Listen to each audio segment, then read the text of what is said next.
Ako po si Brother Chris Raya ay bumabati sa ating lahat. Kasama ko po ang aking pamilya ng maligayang Pasko at masaganang bagong taon sa ating lahat.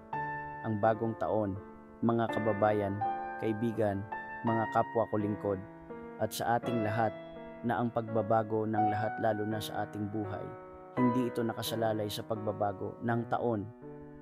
Ito'y na kay Hesukristo. Makinig po tayo. Ang pagbabago ng taon ay isang magandang pagkakataon para magnilay-nilay at mag-isip tungkol sa ating mga buhay.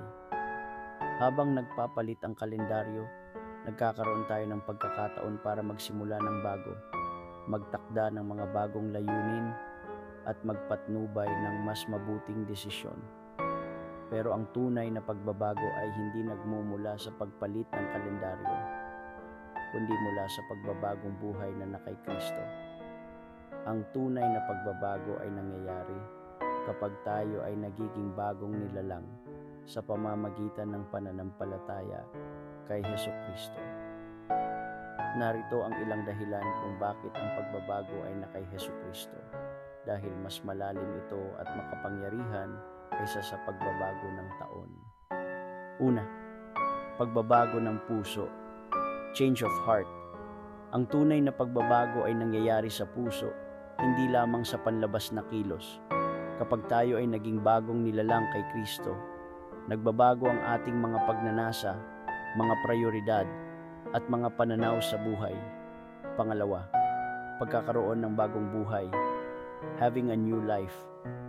Ang pagiging isang Kristiyano ay nangangahulugan ng pagkakaroon ng isang bagong buhay na pinamumunuan ng Espiritu Santo. Ang pagbabago ay nagpapatuloy, hindi lamang isang one-time event lamang.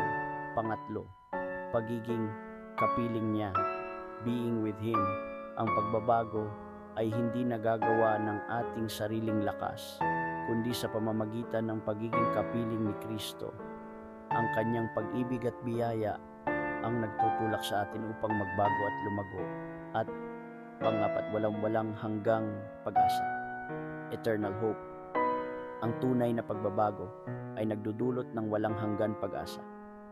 Ang pagbabago kay Hesukristo ay nagbibigay sa atin ng kagalakan, kapayapaan, at layunin sa buhay.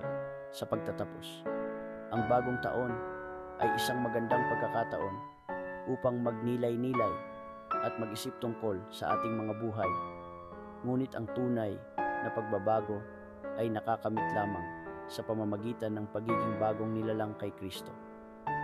Ito ay isang pagbabago na nagpapalit ng ating mga puso, nagbibigay ng bagong buhay, at nagdudulot ng walang hanggan pag-asa.